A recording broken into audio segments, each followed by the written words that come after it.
Welcome to 5 and 5 from the One Stop Co-op Shop, where I discuss 5 key elements of a game in about 5 minutes. I'm Michael Kelly, and today I'm looking at Familiar Tales, the latest solo and cooperative story game from Plaid Hat Games. And a quick disclaimer that I was sent a review copy of this one. I've been a fan of several of the games in this series, especially Aftermath and also Stuffed Fables, but does Familiar Tales emerge as the best of the best? Let's find out and get to the list.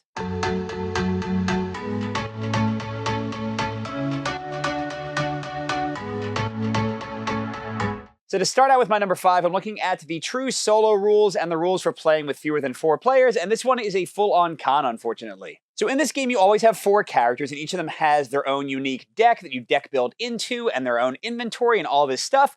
And when you play solo, or 2-player, or even 3-player, the extra characters kind of have their deck shoved together with other characters' decks. And in theory, this would make the card play and the management a lot easier. But what it actually does, especially in 2-player and solo, where it's most pronounced, is it takes away the uniqueness of each character. Because even as you deck build, you can't kind of follow specific paths. Each character has specific icons they're looking for to combo into, and when you have your deck shoved together, you don't get those as often for the right character. And the biggest miss is defense. The game doesn't do anything to balance the fact that in solo, you're only defending with 5 cards, whereas in 4-player, you'd be defending with 20. It's kind of a mess. But I'll say quickly that the reason this is my number 5 is that it's not that hard to multi-hand characters, especially in 2- and 3-player play. Solo's a bit more difficult, but you can definitely control all the characters without too much fuss. Next, at number 4, I'm looking at the scenario design, and this one ended up a mix for me. So if you haven't seen the Plaid Hat Storybook games before, each spread of pages is a different location with its own unique rules on the right side. And like other games in the series, this continues to work great. It lets you have unique art and really interesting mechanics without too much overhead. And the variety is pretty great. Even early on, you'll have a stealth mission, you'll have sort of a tower defense mission. They really change things up. But the negative side of this for me is that even when they change things up, it doesn't necessarily change what you're doing in a lot of cases. The action still feels somewhat repetitive. And also, we found in pretty much every single scenario that at some point, many characters didn't have that much left to do, so things could get dull until you finish the page. I have another mix at number 3, which is all about how you level up and deck build in the game. So on the positive side, I think these 2 ways of leveling up are pretty cool. This is a different deck builder than what you might be used to because you don't level up that often, maybe every 2 or 3 pages,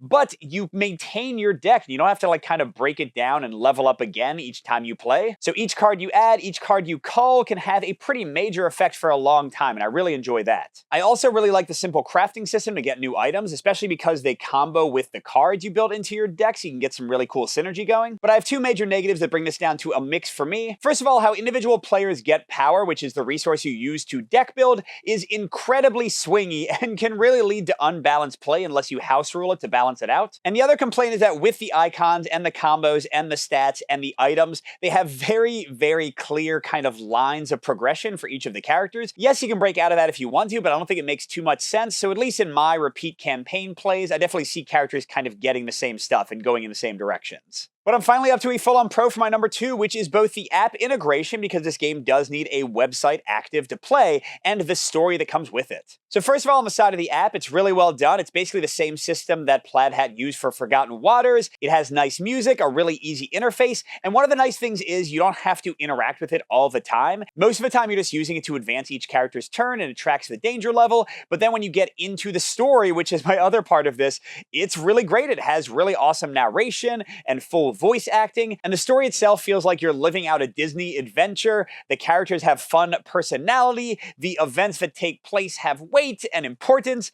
I don't know. I just really enjoy seeing what happens in this one, especially on my first play when I didn't kind of know what was coming. I think they did a great job, and the app itself doesn't kind of rear its head into the gameplay too much. You pretty much have your nice narrative, then you get to mostly focus on the game. And finally, my number 1, the most important thing to the play of the game is also mostly a pro, and that's the basic card play and resolution system. So on a player's turn, they'll generally have 5 cards, and these can be used for multiple uses. They'll sometimes have special actions or abilities you can trigger. They can be used for movement. They can be used for different types of tests, and they'll have different bonuses for each test. So I already like the card management and the choices of where you put your resources. But then on top of that, the core resolution mechanic is really streamlined and simple and fun. But a few quick caveats. First of all, as I already mentioned, sometimes you don't have a lot to do, so you just kind of twiddle your thumbs with your cards. And secondly, I don't entirely love the defense system. While it is an interesting choice of how many cards you commit and how much damage you're willing to take, it does mean that sometimes you'll have almost no cards for your actual turn, and then things can get a little bit boring. So overall, I can recommend Familiar Tales to people who